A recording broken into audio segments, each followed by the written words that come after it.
സാംസങ്ങും ആപ്പിളും തമ്മിലുള്ള യുദ്ധം ഇന്നും ഇന്നലെയും തുടങ്ങിയതല്ല. അതിന് വർഷങ്ങളുടെ പാരമ്പര്യമുണ്ട്. എല്ലാ വർഷവും പുതിയ ഐഫോൺ സീരീസ് അവതരിപ്പിക്കുമ്പോൾ സാംസങ് എന്തെങ്കിലുമൊക്കെ ഒരു കളിയാക്കലുമായിട്ട് വരാറുണ്ട്. ഇത്തവണയും പതിവ് തെറ്റിച്ചില്ല. ഇത്തവണ യൂട്യൂബർ ക്വിൻ നെൽസൺ ആപ്പിൾ 10 വാച്ചിനെതിരായിട്ട് ഒരു പോസ്റ്റ് ഏറ്റെടുത്തുകൊണ്ടായിരുന്നു സാംസങ്ങിന്റെ കളിയാക്കൽ. Beautiful new design, oh that's the same എന്ന് പറഞ്ഞുകൊണ്ട് മുൻ തലമുറയുടെ അതേ ഡിസൈൻ തന്നെയാണ് ആപ്പിൾ 10 വാച്ചിന് എന്ന് പറയുന്ന ഒരു പോസ്റ്റ് ആയിരുന്നു ക്വിൻ നെൽസന്റേത്. അത് ഏറ്റെടുത്തോണ്ടായിരുന്നു സാംസങ്ങിന്റെ കളിയാക്കൽ. പക്ഷേ ഇതിന് മറുപടിയായിട്ട് ക്വിൻ നെൽസൺ തന്നെ രംഗത്ത് വന്നിട്ടുണ്ടായിരുന്നു. ഓ അതെ, സാംസങ്ങിന്റെ വർഷങ്ങളായി ആവർത്തിച്ചു വരുന്ന ഫോൺ ഡിസൈൻ പോലെ തന്നെ എന്നതായിരുന്നു ആ മറുപടി. പക്ഷേ ഇതിലൊന്നും സാംസങ് തളർന്നില്ല. ഉടനെ തന്നെ അടുത്ത കളിയാക്കലുമായിട്ടെത്തി.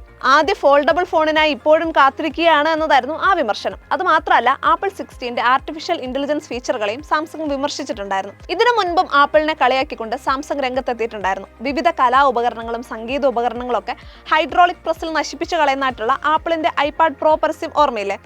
ഈ പരസ്യം വലിയ വിവാദങ്ങൾക്കൊക്കെ തുടക്കം കുറിക്കുന്ന ഒരു സാഹചര്യത്തിലായിരുന്നു ആപ്പിളിന്റെ പരസ്യം എവിടെ അവസാനിക്കുന്നോ അവിടെ നിന്ന് തുടങ്ങുന്നത് പോലെ ഒരു പരസ്യം സാംസങ് കൊണ്ടുവരുന്നത്. ക്രിയേറ്റിവിറ്റി കനോട്ട് ബി ക്രഷ്ഡ് എന്നായിരുന്നു ആ പരസ്യത്തിൽ പറഞ്ഞത്. ഇതുപോലെ പരസ്പരം കളിയാക്കാനുള്ള അവസരങ്ങൾ ആപ്പിളും സാംസങ്ങും ഒരിക്കലും നഷ്ടപ്പെടുത്താറില്ല. പക്ഷേ ഇത്തവണ സാംസങ് മാത്രമല്ല, 16 സീരീസിനെതിരെ വലിയ വിമർശനങ്ങൾ പല ഭാഗത്തു നിന്നും ഉയർന്നു വരുന്നുണ്ട്. പഴയ നോക്കിയ മോഡലിന്റെ കോപ്പിയാണ് ക്യാമറ കൺട്രോൾ ബട്ടൺ എന്ന് ചൂണ്ടിക്കാട്ടിയാണ് ട്രോളുകളിലേറെ.